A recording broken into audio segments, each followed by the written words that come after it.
இந்த கொஷின் வந்து பார்த்தீங்கன்னா டிஎன்பிஎஸ்சி குரூப் 4ல் கேட்ட கொஷின் சிம்பிளிஃபைலேருந்து கேட்டிருக்காங்க. ஸோ இந்த கொஷினை எப்படி சால்வ் பண்ணுறதுன்னு பார்க்கலாம்.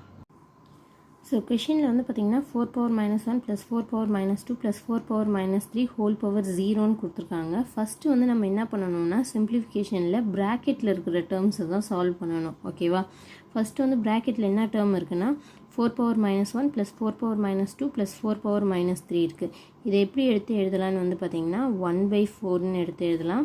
4⁻2 1/4² எடுத்து எழுதலாம். நெக்ஸ்ட்டு 4⁻3 1/4³ எடுத்து எழுதலாம். ஓகேவா? நெக்ஸ்ட்டு வந்து பார்த்திங்கன்னா இதுக்கு எல்சிஎம் எடுத்துக்கோங்க. எல்சிஎம் எடுத்தால் என்ன வரும்னு பார்த்தீங்கன்னா 4³ தான் இதோட எல்சிஎம் வேல்யூ. ஸோ 4³ இங்கே இருக்குது. 4³ வர இங்கே கீழே 4³ வர என்ன பண்ணணும்னா 4² மல்டிப்ளை பண்ணணும். அதை தான் எடுத்து மேலே வந்து மல்டிப்ளை பண்ணணும். ஓகேவா? இங்கே 4³ வர என்ன பண்ணணும் 4 மல்டிப்ளை பண்ணணும். அப்போ மேலேயும் கீழேயும் 4 மல்டிப்ளை பண்ணால் +4. இங்கே ஏற்கனவே 4³ தான் இருக்குது. ஸோ அதனால் எதுவுமே பண்ண தேவையில்லை. ஓகேவா? 1 மல்டிப்ளை பண்ணிக்கலாம். 1 தான் கிடைக்கும்.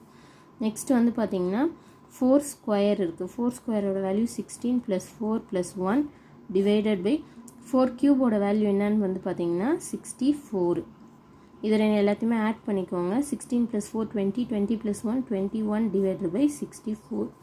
ப்ராக்கெட்டில் இருக்கிற வேல்யூவோட இருக்கிற டேர்ம்ஸோட வேல்யூ என்னன்னு பார்த்தீங்கன்னா 21/64. நெக்ஸ்ட்டு அப்போ இதை சப்ஸ்டியூட் பண்ணுங்கள். அதில் இப்போ ப்ராக்கெட்டில் இருக்கிறதுக்கு 21/64 ஹோல் பவர் 0 இன்ட்டு இங்கேயும் ப்ராக்கெட்டில் இருக்குது பாருங்கள். இதே டேர்ம்ஸ் தான் இங்கேயும் இருக்குது. அப்போ இதே வேல்யூ தான் இங்கேயும் வரும்.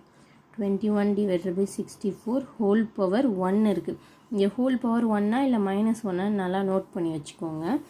ஸோ எனிதிங் பவர் 0 இங்கே ஏற்கனவே உங்களுக்கு கண்டிஷன்லாம் தெரிஞ்சிருக்கணும். a பவர் 0னா இதை வந்து 1ன்னு எடுத்துப்போம். எனிதிங் பவர் 0ஓட வேல்யூ 1.